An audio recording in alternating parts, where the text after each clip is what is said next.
Hello, അസ്സലാമു അലൈക്കും.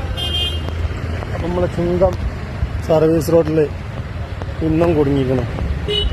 ഇന്ന് 24/3/2025. ഇന്ന് പകുതി കുടുങ്ങിയിട്ടുള്ളൂ. ചെറിയ ബൈക്കുകൾക്കൊക്കെ പോവാം. പക്ഷെ ഇതിനെ പറ്റി സ്ഥിരം കംപ്ലൈൻ്റാണ്. ഇതിനൊരു പരിഹാരം ആവണില്ല. ഒരുപാട് ആൾക്കാർ ഇതിൻ്റെ ചെയ്ത് സുഖമാണ്. ഇന്ന് നാളെ കുടുങ്ങിയല്ലോ. ഇന്നൊരു വണ്ടികൾക്കൊക്കെ ചിലവിലിങ്ങനെ പോവാം.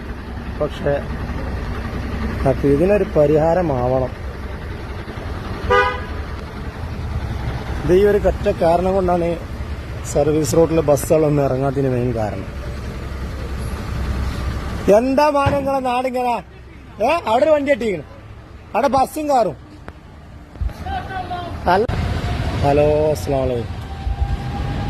അപ്പൊ നമ്മളെ പതിവ് പോലെ ചുങ്കത്ത് വീണ്ടും നല്ല വലിയൊരു ലോറി കുടുങ്ങിയിട്ടുണ്ട്. ഇന്ന് ഒരു സൈഡ് ഓപ്പൺ ഉണ്ട്, അതുകൊണ്ട് അഡ്ജസ്റ്റ്മെന്റിൽ ഇങ്ങനെ ബൈക്കാർക്കും കാറുകൾക്കൊക്കെ രണ്ട് സൈഡാണെങ്കിൽ അഡ്ജസ്റ്റ്മെന്റ് ചെയ്ത് പോവാം. ലോറി ഇത് ലോഡുണ്ട്, പക്ഷെ ഇവിടുന്ന് തിരിഞ്ഞളിച്ച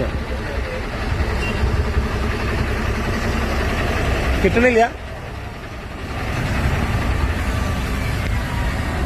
അപ്പൊ ചുങ്കം വെട്ടിച്ചിറ ചുങ്കം ദേശീയപാതയിലുള്ള സ്ഥിരം പരിപാടിയാണ് ഇപ്പോൾ ഇത്. നമ്മളെ പുതിയ സർവീസ് റോഡിന്റെ അശാസ്ത്രീയമായ പരിപാടിയുടെ ഭാഗമായിട്ടുള്ള പ്രശ്നങ്ങളാണ്.